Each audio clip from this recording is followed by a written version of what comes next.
I'm Fangyong Kuma and I will be discussing misconceptions on sickle cell anemia in Sub Sahara Africa. African societies have an unusual attitude towards people with sickle cell diseases in the form of stigma, rejection, and disrespect. They have the misconception that this condition is caused by witchcraft, magical spells, curses, or water spirits.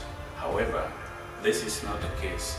Therefore, we will be examining this biological concept, its causes, symptoms, and effects.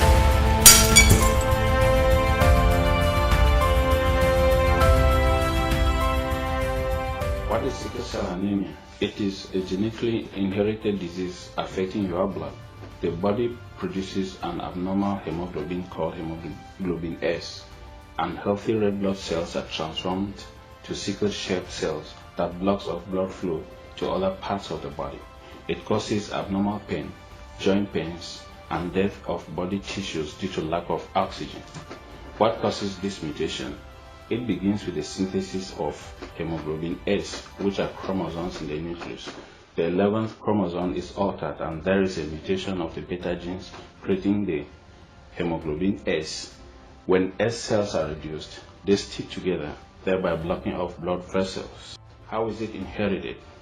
Sickle cell anemia is an autosomal recessive disease, meaning that it only occurs if both the maternal and paternal copies of the HBB, that is, protein coding genes, are defective.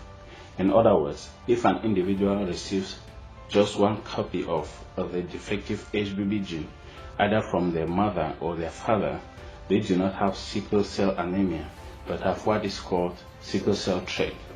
People with sickle cell trait usually do not have any symptoms or problems, but they can pass the mutation to their children. There are three scenarios. Scenario 1, if one parent has sickle cell anemia and the other has sickle cell trait, there is a 50% risk that their children will either have sickle cell anemia or sickle cell trait.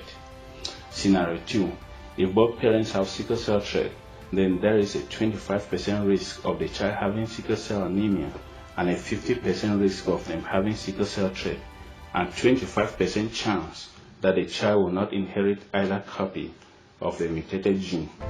Scenario 3, if both parents have sickle cell anemia, then their children will definitely have the disease. Symptoms include shortness of breath, fatigue, pain, swelling and inflammation, dizziness, headaches, coldness in hands and feet, paler than normal skin, and jaundice. Any test or treatment? Prenatal tests can be taken to determine whether a baby has a disease 100% or not. The process is known as amniocentesis. Amniotic fluid surrounding the fetus is tested for traces of hemoglobin S, which is the presence of sickle cell. The treatment contains medications, blood transfusion, and the bone marrow transplant, also known as stem cell transplant.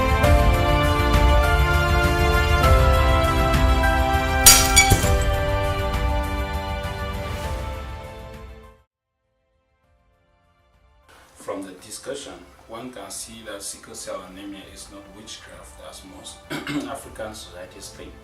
This misconception is has often led to the patients being abandoned by their families. They need care just like any other person with other health related issues, and the people need to show love to their families because this is the moment that they actually need them whenever they're in pain.